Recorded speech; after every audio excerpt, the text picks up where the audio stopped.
Sir के अलाव से क्या कभी खैर का चश्मा फूट सकता है?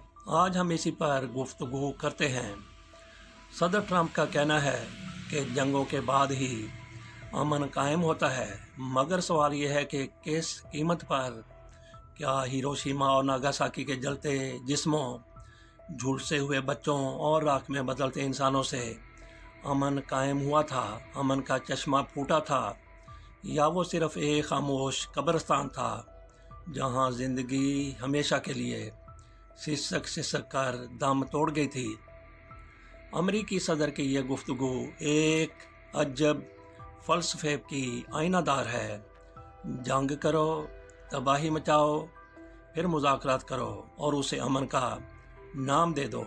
ट्रंप ने ईरान पर हमले को हिरोशिमा जैसा कारनामा कहकर ये साबित कर दिया है कि उन्हें इंसानों की लाशों से अमन की इमारत बनाने में कोई कबाहत नहीं है। कभी खोपड़ियों के मीनार बनाए जाते थे, आज लाशों पर इमारतें तामीर की जा रही हैं। मगर क्या वाकई लाशों की ईंटों पर अमन का महल खड़ा किया जा सकता है? तारीख बताती है कि जंग कभी खैर नहीं लाती। जंग अगर कभी नागुज़ीर हो भी जाए तो हमेशा अलमिया ही लाती है। इसका दामन खून से तर होता है, ना कि जैतून की शाखों से। ट्रंप के अमन का मफहूम यह है कि ताकत से दबाव डालो, बम गिराओ, फिर मुज़ाकरात की मेज़ पर आओ और ख़ुद को नोबेल इनाम के लिए तैयार कर लो। ये कैसा अमन है जिसकी बुनियाद फर्दों जैसे जौहरी मराकज़ की तबाही पर रखी गई? ये कैसा सुकून है जिसकी राह में 400 किलोग्राम अफजूदा यूरेनियम बिखरा पड़ा है? और ये कैसी सफारतकारी है जहां कतर, गज़ा, तेहरान और तेल अवीव सब एक ही शोला जन सर्कस में जलते नजर आते हैं? ट्रंप की ज़ुबान में पुरअमन मुआहिदा है, मगर हाथ में बारूद। वो चाहते हैं कि ईरान को दुनिया के नक्शे पर पीछे धकेल दिया जाए, बल्कि पूरी कोशिश की गई कि ईरान को सफ़ाई हस्ती से मिटा दिया जाए। इसका बाकायदा ऐलान भी ट्रंप की तरफ से किया गया और फिर इसी खाक से फूल उगाने की तलकीन की जाए। मगर शर के अलावा से कभी खैर का चश्मा नहीं फूटता। ईरान अगर मुज़ाहमत करता है तो वो तनहा नहीं है। इस खित्ते में पाकिस्तान भी है, जहां आए रोज़ दहशतगर्दी की फसल भारत की आशीर्वाद से बोई जाती है और काटी जाती है, जहां कश्मीर में मासूम बच्चों की आंखें पैलेट गनों से छीनी जाती हैं, जहां इसराइल न सिर्फ फ़लस्तीन बल्कि इर्द गिर्द के हर अरब मुल्क में अपनी बारूद भरी हिकमत अमली आजमा रहा है। इसराइल की आंख में अगर आज ईरान खटकता है तो कल पाकिस्तान भी इसी फहरिस्त में होगा।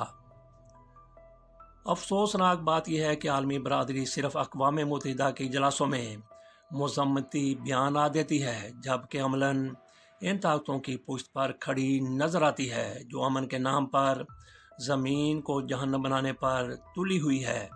अक़वाम मुत्तहिदा एक ग़ुलाम अदारा बन के रह चुका है, जो ना मज़लूम की आह सुन पाता है, ना ज़ालिम का हाथ रोक सकता है। ट्रंप और नेतन्याहू के दरमियान हालिया इत्तेफाक के गज़ा में 2 हफ्ते में जंग ख़त्म कर दी जाएगी। ये भी ऐसी मक्कारी है, ऐसी अय्यारी का मज़हर है। ये वही 2 हफ्ते तो नहीं जिनका जिक्र ईरान के बारे में किया गया था कि 2 हफ्ते के अंदर अंदर ईरान ख़ुद को काबिल कबूल बना ले, वरना और सिर्फ 2 दिन बाद ही फर्दो न्यूक्लियर प्लांट पर हमला कर दिया गया। क्या गज़ा भी इसी रेप की भेंट चढ़ने जा रहा है? क्या इन 2 हफ्तों में इसराइल को फ़लस्तीन पर तबाही की आखिरी किस्त नशर करने का लाइसेंस दे दिया गया है? अगर अमेरिका और इसराइल वाकई जंग ख़त्म करना चाहते हैं तो क्या वो वैसा ही फौरी सीज़ फायर नहीं कर सकते जैसे पाकिस्तान और भारत के दरमियान ट्रंप ने फ़ोन करके करवाया था, या जैसे ईरान और इसराइल की हालिया सीज़ फायर ट्रंप की मुदाखलत पर मुमकिन हुई है? सवाल यह है कि गज़ा में फौरी जंग बंदी क्यों नहीं? क्या यहाँ इंसान नहीं बसते? क्या यहाँ के बच्चे मरने के लिए ही पैदा हुए हैं। ये वही ट्रंप हैं जिन्होंने फर्दों पर हमले के बाद ईरान अब एटमी ताकत नहीं बन सकेगा कहकर अपनी कामयाबी का ढंढोरा पीटा। हालांकि इंटेलिजेंस रिपोर्ट्स खुद ये तस्लीम करती हैं कि ईरान का न्यूक्लियर प्रोग्राम सिर्फ चंद माह के लिए पीछे गया है, मुकम्मल तबाह नहीं हुआ। मगर सदर साहब जंगी जीत के नारे को किसी भी कीमत पर छोड़ने को तैयार नहीं हैं। दुनिया को अगर वाकई अमन चाहिए तो इसराइल और भारत जैसे ममालिक के हाथ रोकने होंगे। सिर्फ ईरान ही नहीं, फ़लस्तीन, कश्मीर, शाम, यमन और अफ़गानिस्तान सब इस आग में झुलस रहे हैं। और अगर आलमी ताकतें यही रविश अपनाए रखती हैं तो वो दिन दूर नहीं जब ये शोले पूरे अर्ज़ को लपेट में ले लेंगे। जंग अमन नहीं लाती, अमन सिर्फ अदल, इंसाफ और इंसानी बरादरी से आता है। ताकत के बलबूते पर हासिल होने वाली खामोशी को अमन कहना इंसानियत की सबसे बड़ी तौहीन है। पाकिस्तान एक दो रोज़ बाद जुलाई 2025 में अक़वाम मुत्तहिदा की सलामती कौंसिल की सदारत संभालेगा। अगरचे इस सदारत के साथ मिलने वाले इख्तियारात महदूद होंगे, मगर ये महदूदगी भी पाकिस्तान जैसी नज़रियाती रियासत के लिए गैर मामूली मानवियत रखती है। इस मौके पर अक़वाम मुत्तहिदा जैसे बेअसर होते अदारे की साख्त में हैयत में तब्दीली के मुतालबे के लिए इस्तेमाल किया जा सकता है। आज का अक़वाम मुत्तहिदा एक कमज़ोर, बेबस और कभी कभी बेहिस इदारा नज़र आता है। इसका ज़ैली इदारा सलामती कौंसिल दुनिया का ताकतवर तरीन फोरम है, मगर सबसे अफसोसनाक अमर यह है कि इस ताकतवर फोरम में मुस्लिम दुनिया की कोई मुस्तकिल नुमाइंदगी मौजूद नहीं है। हालांकि अक़वाम मुत्तहिदा के मौजूदा रुकन ममालिक में तकरीबन 60 इस्लामी ममालिक हैं और दुनिया की कुल आबादी का 30% मुसलमान हैं। अगर असूल इंसाफ और नुमाइंदगी हो तो कम अज़ कम 2 मुस्लिम ममालिक को मुस्तकिल नशिस्त मिलनी चाहिए। सलामती कौंसिल की सदारत संभालने का ये मौका एक ऐसे नाजुक वक्त में आया है जब दुनिया एक नए सफारती बहरान की दहलीज पर खड़ी है। गज़ा में बेगुनाहों का खून बह रहा है। ईरान पर हमले ने मशरिक़ वस्ता को बारूद के ढेर पर ला खड़ा किया है और जनूबी एशिया में भारत की जारहियत एक बार फिर ख़तरे की घंटी बजा रही है।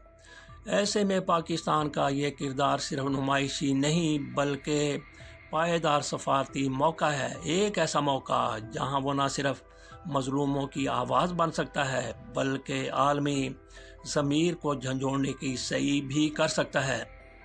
पाकिस्तान इस मौके पर फ़लस्तीन के लहू में डूबे बच्चों की पुकार को दुनिया के कानों तक पहुंचा सकता है। कश्मीर में पैलेट गनों से छीनी गई बेनाइयाँ आलमी ज़मीर पर सवाल उठा सकती हैं।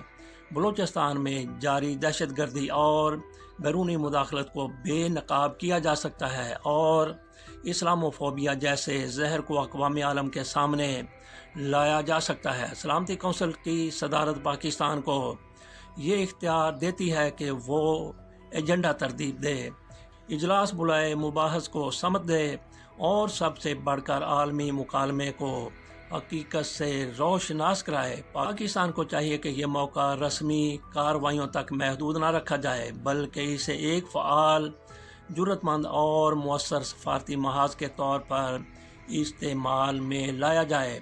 इस वक्त पाकिस्तान शंघाई ताउन तंजीम SCO में भी नहायत मुतहर्रिक किरदार अदा कर रहा है। हालिया इजलास में भारत को पहलगाम जैसे हसास दाखिली मसले को एलामिये में शामिल कराने में नाकामी हुई है, जबकि बलूचिस्तान में दहशतगर्दी को बतौर मसला तस्लीम कर लिया गया है। ये एक सफारती फतह है जो पाकिस्तान की पुख्ता हिकमत अमली का सबूत है। इसी तसलसल को अब अक़वाम मुत्तहिदा के फोरम पर भी आगे बढ़ाने की ज़रूरत है। दुनिया ये समत में बढ़ रही है, वहाँ खामोशी जुर्म है और नुमाइशी बयानात बुज़दिली। पाकिस्तान के लिए ये वक्त है कि वो अमन, अदल और इंसानी वक़ार के अलमबरदार के तौर पर उभरे, क्योंकि अगर आज हमने अपनी आवाज़ बुलंद न की तो कल हमारी चीखें भी दुनिया के कानों तक नहीं पहुंच पाएंगी।